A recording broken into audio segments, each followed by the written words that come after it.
Welcome to Sakshi TV, Manasakshi. I'm your host Adit Digala, and today my co-host is with me, Mr. Venki. Today we have three guests, Mr. Sai Teja, Mr. C. Venkatesh, and Mr. Tanvir. And we will be discussing about IPL and cricket in US and many more topics.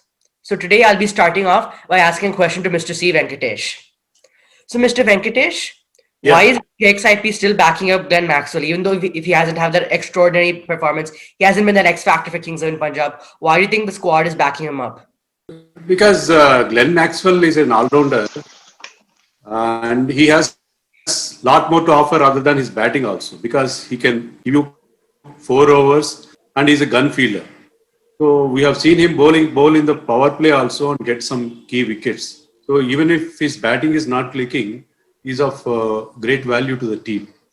But it has been a long time since he made anything of some value to his contribution to the team. So I think they have given him enough chances, and even in today's match against SRH also he failed. I think it is time to replace him. Okay. Mr. Venki, on to you. Good evening, everyone. Tanvir, I have one question for you. So, how did you get into? I know that you're a very big business entrepreneur. So, just wanted to know how you got into this cricket, how this passion came out. Well, basically, back home in the subcontinent, this is our first hobby. First of all, thanks for having me here, and I appreciate your time asking me to come to your show. Like I said, back home in subcontinent, we all love playing this. And when I came to United States back in 1988, it was all cut off. But all of a sudden, that passion just came back in 2016, and that's how I just took a little bit of a lead when in Houston they were short of fields, and when I started playing, it was all Astro, no real turf wickets. So it was kind of a little bit of a motivation for me just to do a little bit different. And as I was being asked by a lot of my players to do something on the turf side of it, it started with the 2 fields, and now we have 6 fields, and the project is just becoming bigger and bigger right now. I hope it goes more bigger. And I've seen them in person, and we enjoyed it in person too. First of all, thanks a lot for having those kind of best fields in the United States. Sai, can you tell about yourself? How is your cricket practice is coming up, and how is your preparation for the World Cup is coming up, and your experiences? Yes, so thank you for having me on the show. So I'm currently 16 years old and I started playing cricket at the age of 8. Like many other cricketers my age, I started playing cricket after the 2011 World Cup, and that was my biggest motivator to play cricket, especially since India won. Regarding my specialties, I'm a right-handed opening batsman and a wicketkeeper.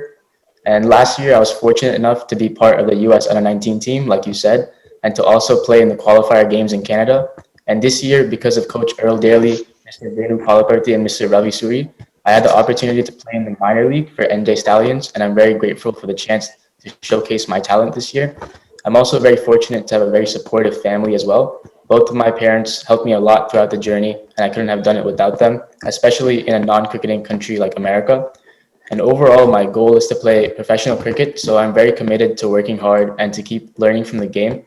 And this all wouldn't be possible without the support of my coaches, academies, and well-wishers. Great, great. Good luck. Yeah, Advait, I Yeah, would like you to take it over. thank you. So, Mr. Venkatesh, this question's for you. So, as we all Yeah, know, Delhi Capitals is in a comfortable position on the points table.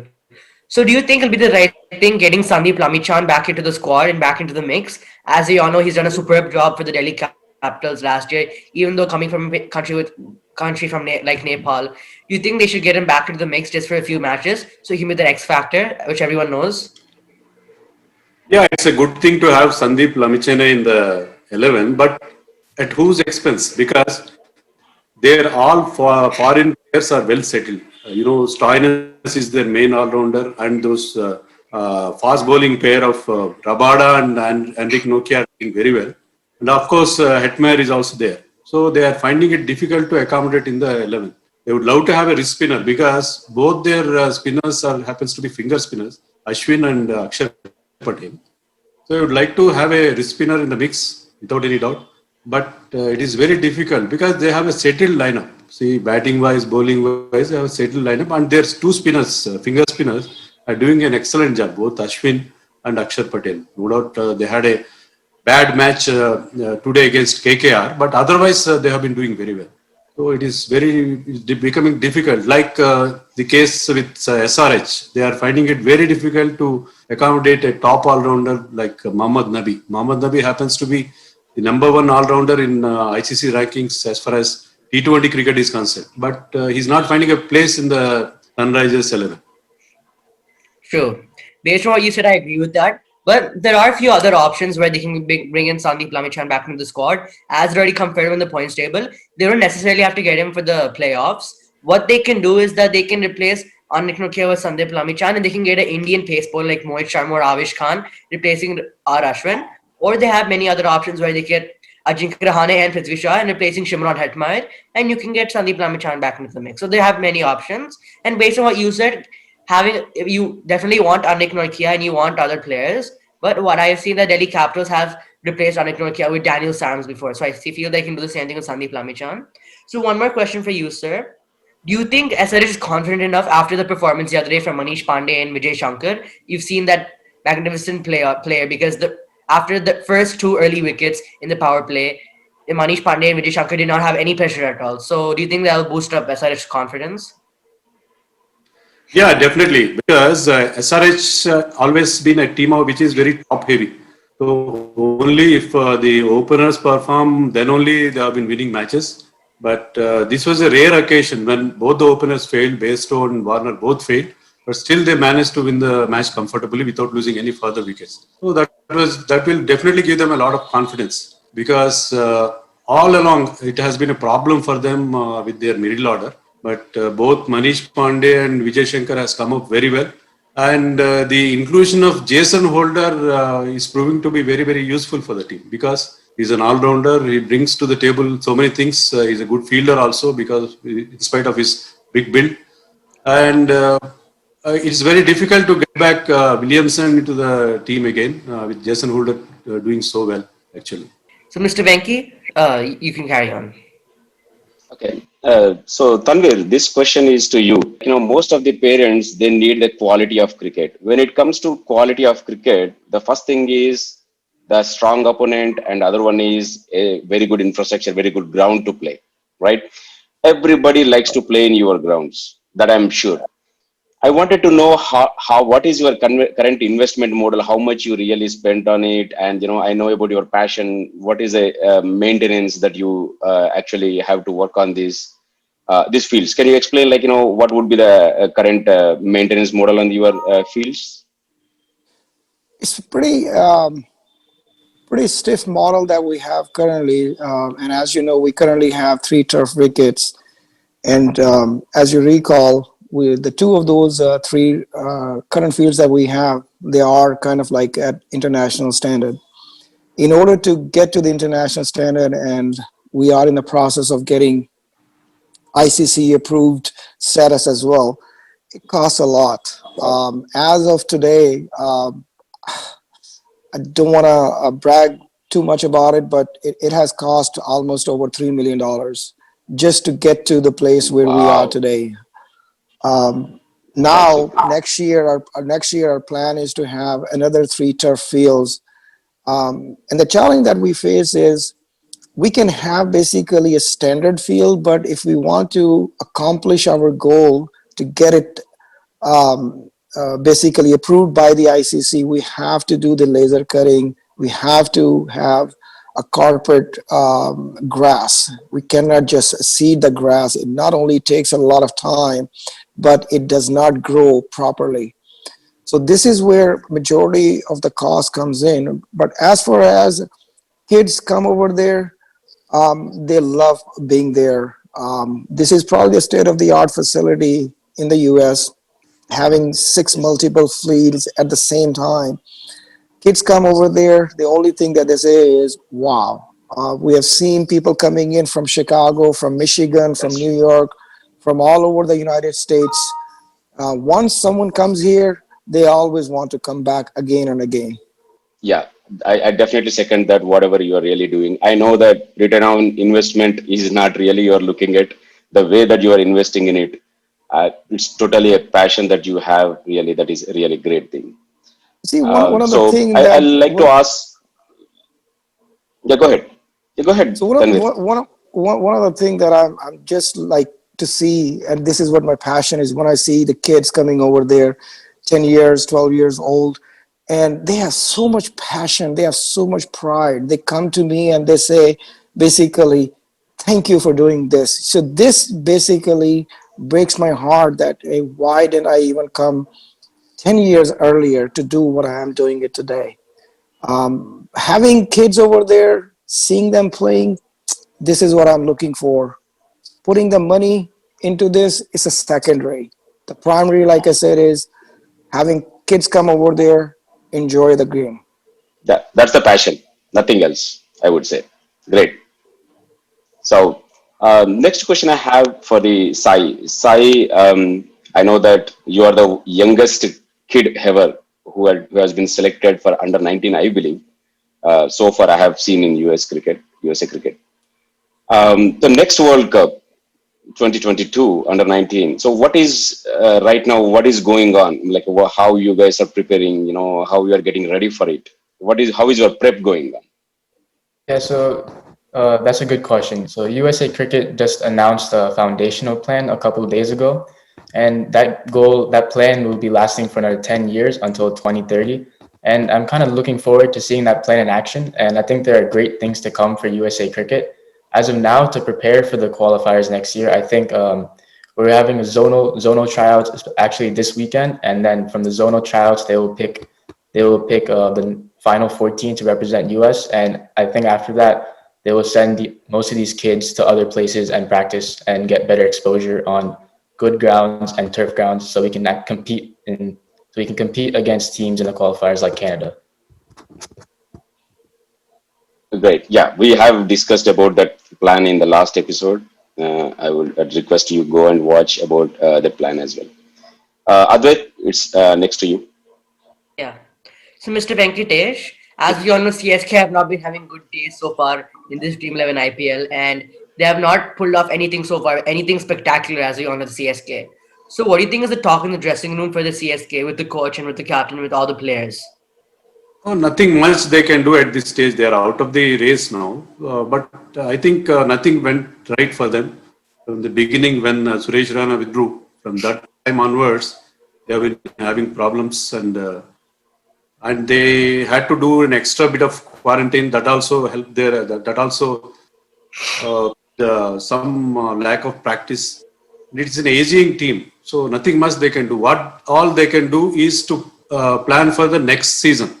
So current season is almost gone for them, and whatever matches are left for them, they will be playing only for the sake of pride. So what they have to do is they have to plan the team for the next season, and they have to decide whether to have Dhoni as a player, as a mentor. So that also they have to work on that also. So it is very difficult times. These are very difficult times for Chennai Super Kings, I think. That was brilliantly said because Dhoni's situation right now is very difficult, especially he expected CSK to win the championship this year, to be honest. So next question is that what was the thought behind replacing Prithvi Shaw today for Delhi Capitals? They brought in Ajinkya Rahane replacing Prithvi Shaw, being an amazing opener of Shikhar Dhawan. Why do you think they brought in Ajinkya Rahane instead? Because Prithvi Shaw has not been performing. I think in the last 4 matches, he had 2 ducks and 2 single-digit scores. So, because he has not been performing well, Ajinkya Rahane is expected to be a solid opener. But somehow he also didn't click. He was given 4 chances so far, and in all 4 innings he failed.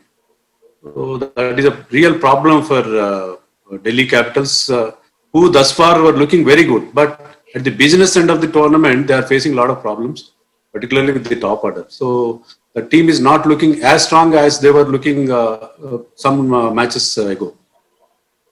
That's true. And Ajinkya Rahane, as we all know, last year for Rajasthan Royals, he played very well and being an opener. So this year there was a debate on Ajinkya Rahane if he was going to play those many matches for the Delhi Capitals. Is he going to have the important role as he had for the Rajasthan Royals? He was a captain last year, and this year playing with Delhi Capitals, will he have the important role, that X factor role? And as we've seen, Ajinkya Rahane also has been given an opportunity previously when Rishabh Pant was injured.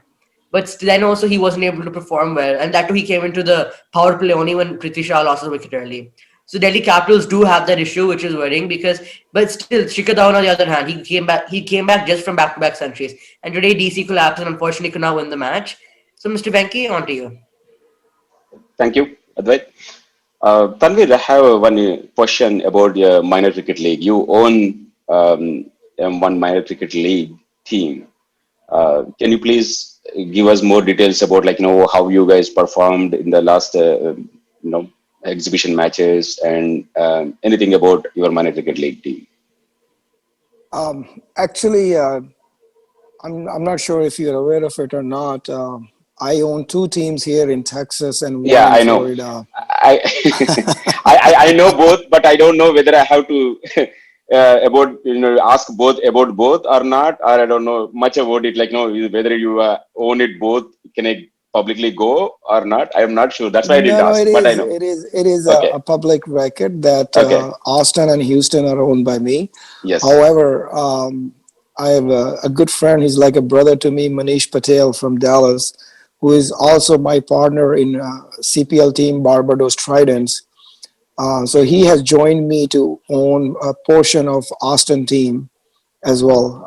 So Right. Austin Athletics is owned by me and Manish Patel, and then Houston Hurricanes is owned 100% by me. To give you to give you the answer of your question, it was a great experience, even though it was just the exhibition games.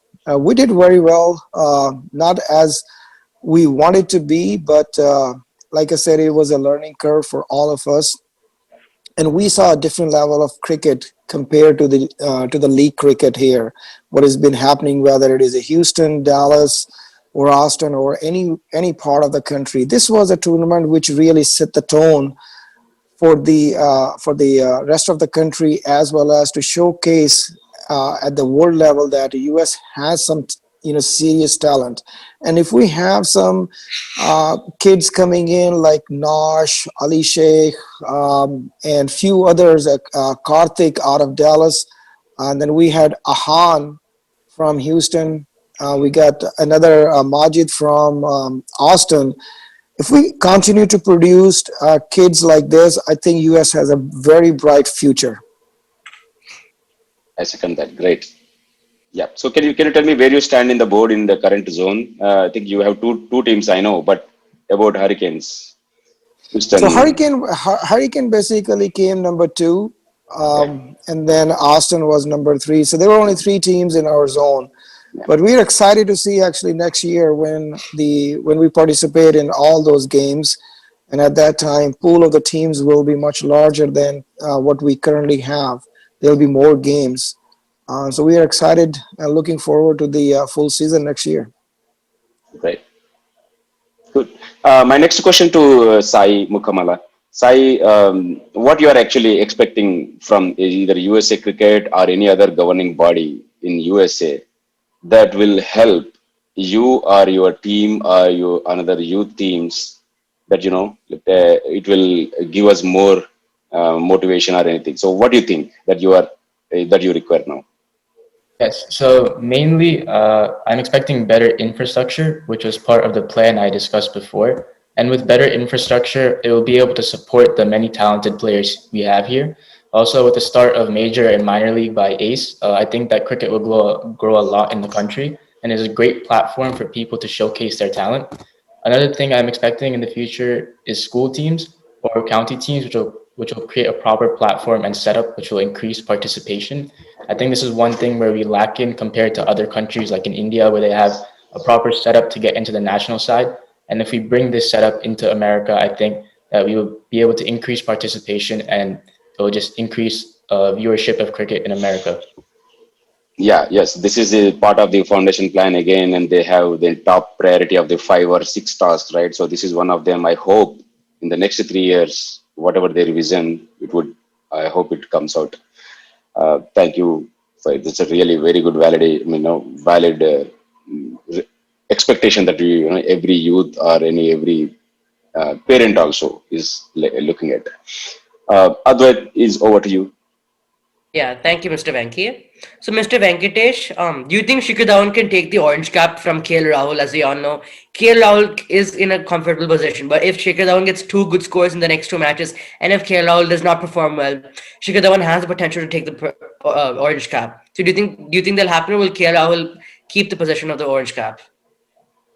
I think Shikhar Dhawan is currently is in a red hot form, but the thing is, Rahul is a more organized player, more consistent than Shikhar Dhawan, and he has been doing well from the beginning of the tournament. So I expect Rahul to keep it because no other batsman has shown that kind of a consistency that Rahul has been showing. I think Rahul will retain that orange cap. Today he failed against SRH, but that was a rare thing. But generally has been doing very well. Sometimes he's a little bit slow, but still because of that burden of captaincy, he's not scoring freely. But he has been very, very consistent. Most consistent batsman we have seen in the entire tournament. That's completely true because even KL Rahul getting a burden of captaincy, as you mentioned before, it's someone like David Warner, as we all know. David Warner back then in India when he used to captain Sunrisers in 2015 and 2017, he still got the purple cap while leading the Orange Army. Even in 2016 also, he didn't win the purple cap, but he was second because during that season Virat Kohli was on fire. But David Warner is also one player who you can see can get the orange cap while getting the captaincy pressure. He's used to it. KL Rahul is his first time getting the captaincy pressure, so it'll take time for it. But still getting the orange cap, even during the pressure, is still one amazing thing in his debut season of captaincy. So one more question to you: you think Yeah. Jason Holder is a good replacement for Kane Williamson, or should it have been Mohammad Nabi instead? It's a very difficult thing to say because Kane Williamson, whatever chances that he has got, he has done really well. And Mohammad Nabi offers a lot more than just being a bowler. This is just being an off spinner. He's a very good fielder and he can give you that finisher's role. I think presently Jason Holder has been doing well, and the pitches there are helping the fast bowlers. And he, being a very tall fast bowler, he adds a lot of value to the attack of Sunrisers Hyderabad. Because Sunrisers, after they lost Bhuvneshwar Kumar through injury, their bowling is lacking in experience. So he will definitely add to that. He will add a lot of experience to their attack. So presently, I think they should feel happy that to have Jason Holder in the team. But once Williamson is fully fit, I think they have to take a very tough call. That's true because now all the fans are loving Jason Holder. Jason Holder, to be honest, still hasn't got the chance to, and we all know how powerful he can be because of the ball. He's executing all the plans very well. And being that tall man, the West Indies captain, a lot of experience. You can see there's a lot of experience. And Sandeep Sharma also. So we see in the bowling attack, only Sandeep Sharma and Jason Holder are more experienced. Rashid Khan is not fully experienced, but experienced enough, you can say. So now, Mr. Venki, on to you. Okay. So Tanvir, I have one question for you. This is my own experience. 4 years back, when I visited for Thanksgiving tournament, 3 years back, I believe. So I know only one person from the PVCC, that is Tanvir and Mangesh, but I have never seen you. So Mangesh, I spoke to him and I was talking to him, and then first time I was watching all your grounds. And then I was like, wow, this is a beautiful ground. Who owns this? Who is the Tanvir? And there is a guy who is actually pushing the mud cart there. Then he said, hey, he is a Tanvir. Like, this is really, I felt like, this is a very big lesson to all people who are really affluent and they have a lot of investments. There are a lot of entrepreneurs, but that kind of really thing is like, I wanted to say that, it really motivates everyone. One question to you about your future infrastructure, how you are going to do more in next upcoming, as you said, like, you're going to put 3 more grounds and right, you have to get ICC, but what else is coming up as your investment? I would not say investment plan, how your future plan is coming up with the cricket, especially infrastructure, because nobody is looking at it. That's what I would see more, like nobody built those kind of grounds. So can you please explain what you are going to come up with very soon? So what we have in the pipeline right now is we are going to hardwire the fiber line just to have a better streaming for the minor leagues and when especially the major league comes in. The second plan that we have is hopefully by the end of next year, we will have the capability of basically broadcasting on the Willow channel in US. And then from there, that lead can go to the India and to the subcontinent as well as to the entire world. So these are the two major things that we are working on.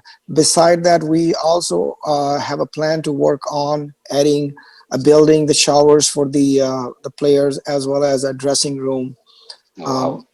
In addition to that, we will have some changing rooms as well, permanent bathrooms. So just to make sure that when the international players start coming in, they won't find any difficulty going somewhere else. So this is And what we have in the plan. let me add one more for you, please. Pavilion. Just Uh, the pavilion is like, it costs a lot, it is I so know, much I know. burden on one individual person. So my request to all of yours is, come and see the facilities, not only send your kids, but also try to participate in some sort of sponsorship. So if we get some sponsorship, obviously we can achieve our goals much faster than we anticipate. So my humble request to all the viewers is come and support us, bring us some sponsors that will Sure. definitely help us to elevate the pavilion and then take it to the next level. Thank you, Tanvir, for calling out ASG. We'll definitely work with you on sponsorship programs, and we will have a chat later. So, my next question is to Sai. Sai, you already played international competition, right? Last qualifiers. So, wanted to know your experience. How was your experience? What you think, and what you guys did better, and what you would have done better. So, can you brief it about it? Yeah, personally, I think I have a good amount of international exposure thanks to the local coaches here. I've been fortunate enough to travel to other countries such as India and Guyana to play cricket. But last year, I think we kind of struggled to adapt to the new conditions because most of the team was the first time playing on turf. But I think, as Mr. Tanvir said, the introduction of those Perry grounds and also grounds in Raleigh will increase our skills because playing on turf is completely different to what we're accustomed to here. And I think that would definitely help how we're going to play in the qualifiers next year against Canada, which will be our main competition. Yeah, even in domestic cricket, people are always say that, hey, there could be a lot of people organizing something, but if something is in PVCC or in Morrisville, they always go say that, PVCC and Morrisville are the best option than any other grounds because they are tough grounds. They give more value to it. Thank you. Thank you very much, Sai. Yeah, over to you, Advait. Yeah. So, Mr. Venkatesh, on IPLT20.com, you can vote for the Emerging Player Award, like who you think. There's some conditions. So, who do you think will get the Emerging Player Award? I already know the answer. So, I want to know your opinion and if you get the answer correct. And why do you think that person will get the award? My personal choice would be Ravi Bishnoi because he's a leg spinner. He's been doing very well. He's still a teenager. But there are others who are in the contention. Karthik Tyagi has done well. And even foreign players are also available for this award. And I think Indian players usually get this award. My preference will be, my choice will be Ravi Bishnoi only. Yeah. I had a lot of expectations of Shubman Gill. Shubman Gill disappointed me a lot. Shubman Gill has already won He's this already won that award, I think. He's not allowed to win her again. Yeah. But this year he has been a huge disappointment so far. True. Shubman Gill not striking high. I know that's one issue. So the answer was Devdutt Padikkal. Devdutt Padikkal is on the poll, like vote with the most votes, 36% of the votes compared to all the players. Like there's I think over 30 players on this poll, and you can vote for anyone you want. And Devdutt Padikkal has 36% of the votes. And Yeah, it's a batsman's game. It's a batsman's game. Batsmen always get the get a lot of popularity compared to bowlers. That's Let's go with the bowlers. So I want to ask you a question. Who do you think will be the turning point for RCB, Kohli or ABD? Because there's a huge debate on it. Because Kohli is one international superstar, and ABD is a superstar who retired from international but still rocks in the IPL. So who do you think is going to be the turning point, Virat or ABD? I think we cannot single out one person because they complement each other. So there is a lot of bromance between those two, and they have a lot of mutual respect because both of them are equally talented. And you cannot just single out one person because both of them are very, very important. If RCB is going to win the title this time, for the first time, the contribution should come from both of them, not just one player. Okay. So that's it for today's news. So me and Mr. Venki had really fun hosting the show. So thank you, Mr. Tanvir, Mr. C. Venkatesh, and Mr. Sai Teja for joining us on today's show. So that's it from us. Thank you for watching. Thank you for Sakshi. having us. Pleasure. Thank you everyone for joining us and Thank then you. giving us pleasure. Thank you. Thank you for having us. Thank you. Take care. Thank sir. you, everyone, Bye. for joining. Bye-bye. So thank you for watching Sakshi TV, Mana Sakshi. I'm your host, Adit Bigala. And This Mr. is Venki Gondlapalli. Thank you very much. This is me, Adit Bigala, signing off.